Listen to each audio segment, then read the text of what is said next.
Greetings, people of Earth. Welcome back. My name is Jax. And maybe not because, in spite of popular demand, but in any case, I'm back. It's YouTube. Hello. It's been a month. And I have come back from a social media detox. Guys, I needed to disconnect. Like, the world was going crazy and I had lots of anxiety, blah, blah, blah. But actually, okay, being really serious, I did need a break. Life was so hectic, so stressful. I shared with you guys about what happened to my best friend, and like life in general just seemed to be going crazy. The world is going crazy. The news and the economy and all of that stuff just seemed so overwhelming. There were a bunch of things going on in my personal life, and I wanted to make this video today to talk about basically what's happened, why a social media detox or disconnecting from this stuff is really important, and what I'd like to do going forward. So, like I said, this summer has been a very interesting one. If you haven't watched the videos previously, one of my very dear friends passed away, and it was completely out of the blue and ridiculous, and we don't have any reasons as to like what really happened. But that plus just, personal anxiety, social anxiety, difficulties in life, all of that stuff just seemed to really hit me all at once. And, I did my best to try and enjoy the rest of the summer and think about things, think about what I want to do with my life, what I am doing with my life, where things are going. I feel like all of us just, wake up every day and we're dreading getting on social media. And then we get on it and we're confronted with all the good and a lot of the bad, probably more bad than good. And we feel very helpless and unable to change anything in the world.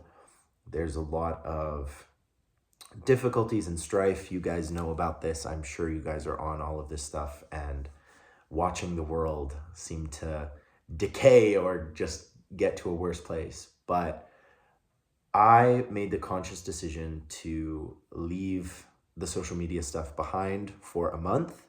I had an opportunity to go traveling and disconnect from all of it. Like I didn't have Wi-Fi for most of the trip, probably like 95% of it. I connected with old friends. I did a lot of just hiking and some meditation, some mindfulness stuff. It's all very spiritual, in that sense, but I know we make fun of it. However, it is incredibly important to disconnect from the world in some ways. We are always inherently connected to the world, but there's nothing wrong with just taking a step back and going, you know what? I don't need this in my life right now. I refuse to let it in. And I have to say, it has been so nice. It has been nice not knowing what the TikTok trends were. It's been nice not knowing about the ridiculous day-to-day garbage that you don't really need to know about. It has been nice not knowing what celebrities are up to, what all the social media people are up to. And so I get to come back and basically like start from where I want to go forward from. And I think now more than ever, people need to touch grass. We got to get out more.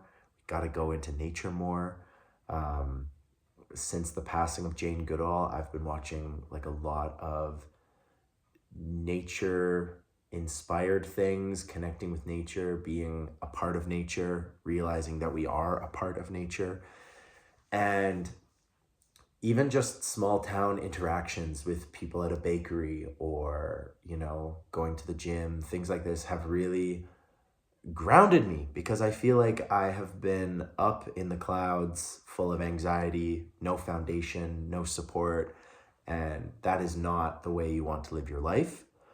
I've seen several people in the last few weeks who have put out videos or letters talking about these people are in social media. These people are, day to day, they're on the grind, they're posting, and these people have come forward about, their struggles with addiction, their struggles with mental health, their struggles with all of this stuff. And I know we talk about it all the time, but it really doesn't hit you or affect you until you are experiencing it yourself and you're going through these difficulties and you're hating yourself because you're just not good enough, or why can't you be like these successful people who just seem to just power through it and the world doesn't affect them. And the truth of it is nobody is actually like that. Social media is this facade where we post the best things and we say, look at all these amazing trips I go on, look at all this cool food I'm eating, look at all these neat experiences I'm going on. However, when you're at home alone by yourself, all you have is that internal monologue telling you that you're not good enough, that you're lazy, that you're not trying hard enough, that, no matter what you do, the system is always rigged against you.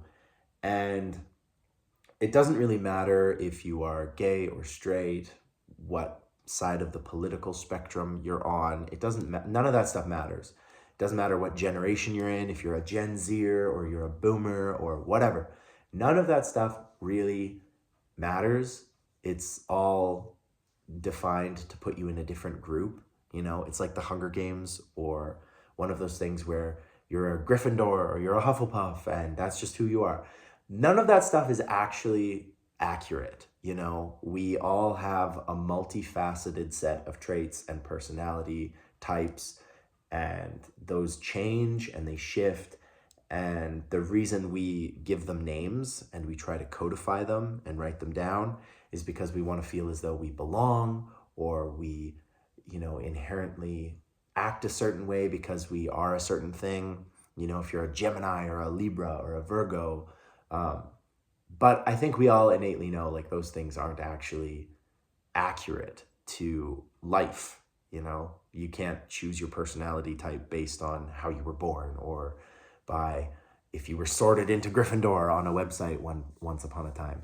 None of that stuff is actually very accurate, but what is accurate is when you interact with people and you meet them on the ground, on the grass, meeting people on the grass, and you can have a good reaction. You can have a good interaction.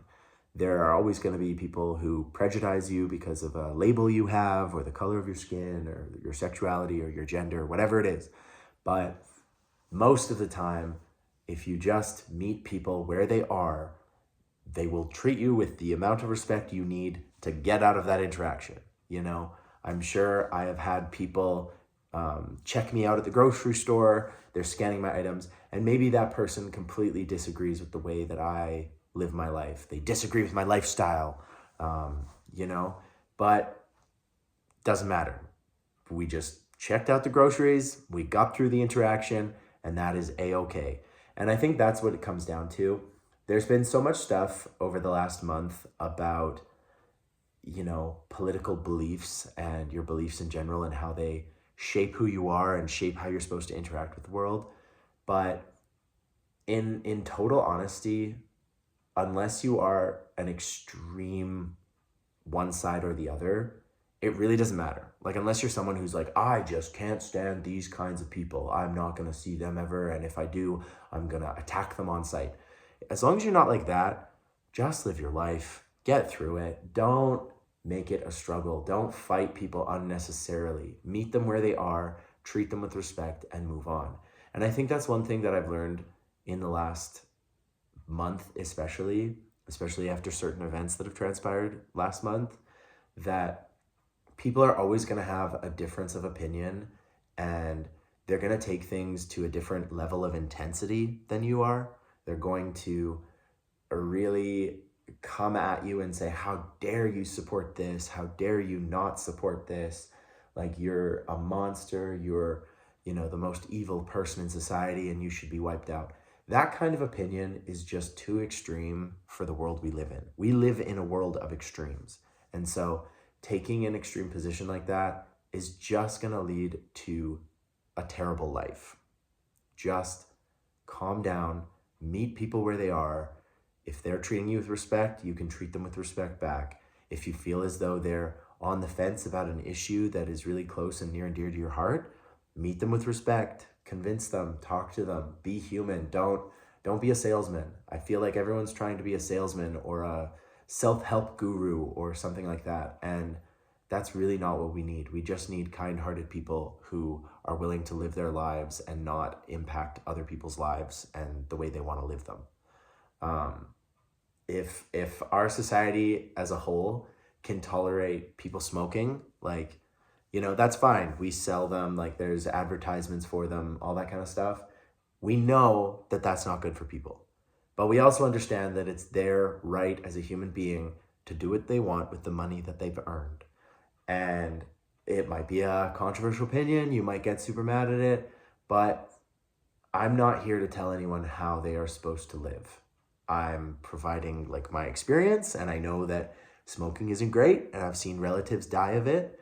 And, I'm not going to stand on my soapbox and become this condescending jerk just to ruin a party or just to ruin a night out or that kind of thing. It's not my say. We have, systems in place to deal with extreme cases of it, but at the end of the day, it's not my job. And I think this detox, this separation from the noise and the chatter has been really helpful for me to become a little more chill about this stuff. And I like to think before that I was a pretty chill person. I was pretty happy letting people believe what they want. If the West Baptist Church wants to say all of the horrible things that they say, by all means, I'll disagree, and I'll be in the streets disagreeing, but at the end of the day, I'm not losing sleep over it. And I understand that there are always going to be people who have beliefs that really contradict the way I live my life and the way that I am. I'm sorry, but that's just a fact of it. And I feel like activists on every issue right now are so wound up. And I think what happens is they think that they're going to change the world, but they're so wound up that they're just waiting to break. They're like a really tight slinky, and suddenly it explodes, and then they're no use to anybody, Then they've got to do a detox. They've got to do the steps to get back up and dust themselves off and figure out where they go from there. So my advice to you is, if you're at a point in your life where you're looking at the world and you're looking at yourself and everything just seems so critical and so negative, I would really advocate for taking a step back and deciding, is this really what I want?